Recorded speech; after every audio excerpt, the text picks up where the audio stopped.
Good morning, students. Today we will be doing the next part of percentage, that is simple interest. All right. Now, simple interest, what do we understand by this? Okay. You must have seen your parents going to bank and then depositing some money. All right. And after some time, maybe after 1 year or something, that the amount of money which is already deposited, on that we get some extra amount.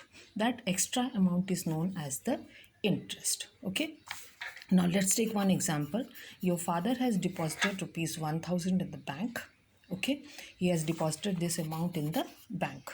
Okay, now after 1 year, he got back rupees 1200.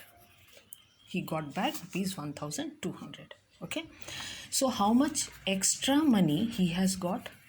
The extra amount which he has got is 1200 minus 1000, that is rupees 200 he has got back.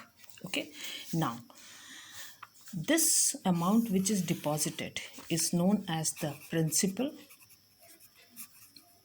that is known as the principal.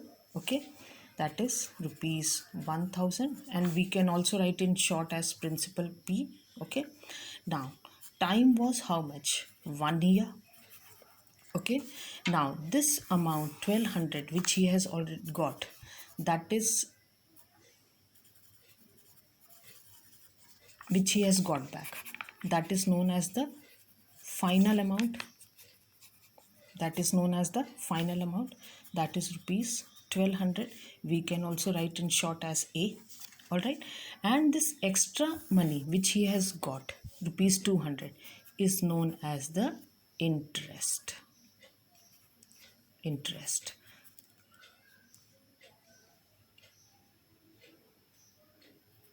That is known as the interest, that is rupees 200. All right, interest, that is known as rupees 200, and it is also written in short as I is equal to rupees 200. So this is how we get the simple interest. Now to find out the simple interest on some given amount, we use this formula. Simple interest is equal to P into R into T divided by 100. Now P is principal, T is time, divided by 100. Now what is this R?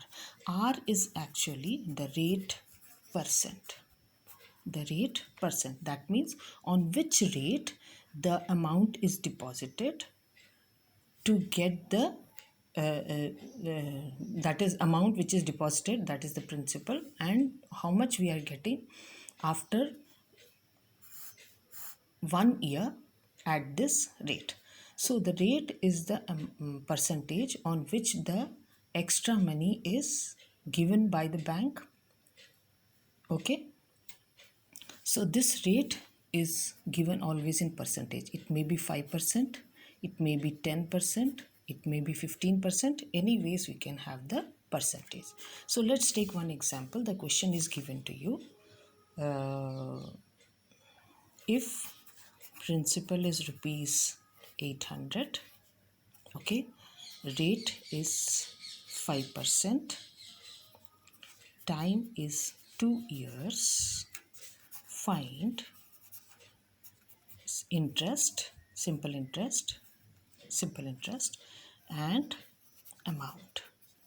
Okay, now as we know that this 1200 we have got, this amount we have got on this rupees, that is a principal. So 1000 was the principal, 200 was the interest. So from here we get this formula: principal plus simple interest, that is amount is equal to principal plus simple interest. All right, so principal is given, so let's solve this sum. Principal is given, rate is given, time is given, we have to find out the simple interest. So we'll use the formula SI is equal to PRT by 100. P is 800, substitute the values. Rate is 5, time is 2, divided by 100. Let's cancel this gets cancelled. Now multiply, this will give you rupees 80.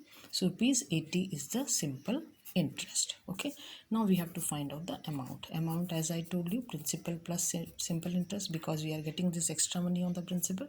So 800 plus 80, that is rupees 880.